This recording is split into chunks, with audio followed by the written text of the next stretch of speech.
Have you taken a DNA test that changed your life? I did, and now I'm going to answer some of your questions about my test.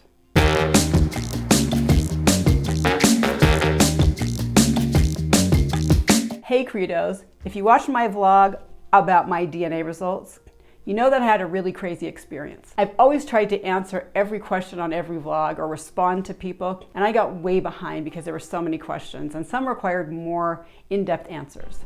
So I'm going to answer a few of those questions for you right now.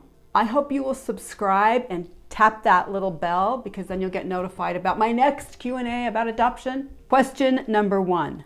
Why do people show the spitting part?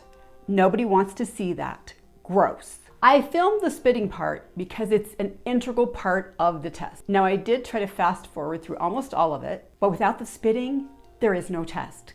However, the implication that people don't watch gross things on YouTube is something I'm just a little suspicious of, but I'll just leave that there for you to think about. Question number 2. Do you think your bio mom is worse than your bio dad? I don't even know how to start with that question because worse in what way? And I don't know either of them. I haven't met either of them. My biological father died in 1994, I believe, and I've never met nor spoken to nor had any contact with my biological mother. I don't know why I would even venture to take a guess at that. Question number 3. Why do you first say the Netherlands and then correct it to Holland? I call it Holland because, as I mentioned in the other vlog, my father was called on an almost 3-year mission to Holland. And that was the name of his mission and the area he was serving in. I know, America, United States, England, Great Britain, United Kingdom, I get all that. I'm sorry if it's not geographically correct, but it will always be Holland to me. My apologies. Question number 4, why the thumbs down for England and Wales? Because I wanted it to be more Irish and or Scottish, and I just didn't get my way. So anything not that, but German's awesome. Question number 5, get ready for this. Just because your full biological siblings know about you, it does not mean anyone has told your mother they know you and they have contacted you. They themselves may feel they don't want to intrude, yada, yada, blah, blah, blah. Everyone is stepping around everyone else's feelings. Just send your mother and message, hey, I am the one you gave up for adoption. I am fine. I know you exist and still alive. Here is my contact info. Are you afraid of gasp scandal? Are you angry at your mother for giving you up? My feeling is you are, and that is why you are not making any attempt to contact her. I am not adopted. So no, I don't know how you feel about adoption. There's a lot to unpack here. It's true, I do not know if my biological mother has yet been told I have been located. My biological full sister, my biological aunt, and the 9 half-siblings all do know about me.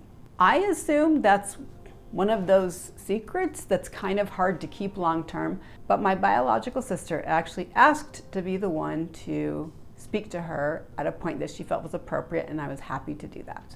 As for everyone stepping around everyone else's feelings, I don't see that. Everyone's just been kind and open, and that's all it's been to me, so I'm not really sure what you mean by that. You're suggesting that I should send a message to her, but I don't want to. My choice, right? Are you afraid of a gasp scandal?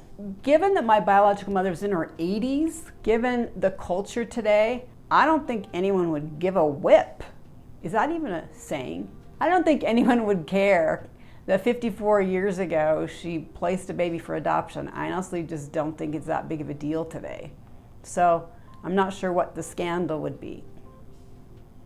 So no, I'm not afraid of a gasp scandal because I can't even think of what it would be at this point. Like, who cares? I don't think anyone cares. And obviously, everybody knew about me anyway, so it wasn't some big mystery. Like, the pregnancy wasn't a secret. They just got divorced.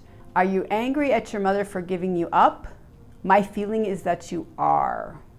Okay, this is where I get a little bit, I'm going to try to be nice about this, but I get my back up a little bit on this because all you know is what you've seen in the vlogs, and I try to be pretty straight up. I think just out of respect, unless you've got some good reason not to, why not just believe what I say? If you didn't see the earlier, I'm adopted and not looking for my birth parents video, you can watch that. I've never really cared. It's mostly been apathy. I don't have any bad feelings about it. I loved being adopted. I thought it was cool. I loved the family I was raised in. Asserting that I must be angry about it doesn't make any sense to me. I've been asked a few things over my life about adoption. Besides, are you looking for your real parents? To which I've always said no, because I grew up with them. I have been asked, are you grateful for your birth mother? And I always thought that was a funny question. I wasn't ungrateful, but I wasn't particularly grateful. The implication and the underlying question is usually, aren't you glad she didn't abort you since she didn't want you? And like I said, I always felt wanted because my parents went to a lot of trouble to get me and raise me. And they went through a lot of trouble raising me, believe me. The underlying question always seemed odd to me. Well, first of all, because I was born in 1964. Roe v. Wade wasn't a thing, and legally she couldn't have aborted me anyway. But there's this fundamental strangeness to me about that question, because it basically says, aren't you super, uber duper grateful that the woman carrying you didn't have you sucked into pieces? I guess it's an interesting question, because would you ever ask anyone else that? Would you ever go up to just some random person and say, aren't you glad your mom didn't abort you? It just seems bizarre to me. So theoretically, yeah, I guess I am grateful I wasn't aborted, because I like being alive. It's not something I cherish in my heart every day. I'm so glad I wasn't aborted. It's just not something I dwell on or think about. Now, I will say that when I had my first child in 1987, I did have a greater appreciation of what it means to carry a child and go through a pregnancy and then do what you think is best for the child. And I understand a level of sacrifice for doing that after you've gone through so much. And I'm very grateful for that. But I'm under no delusions that many women who place their children for adoption also don't think it's the best thing for themselves. I know that some may want to keep the child, but they know they can't, or for extenuating circumstances, they know they couldn't raise the child. But I know a lot of them don't want a child and don't want the responsibility.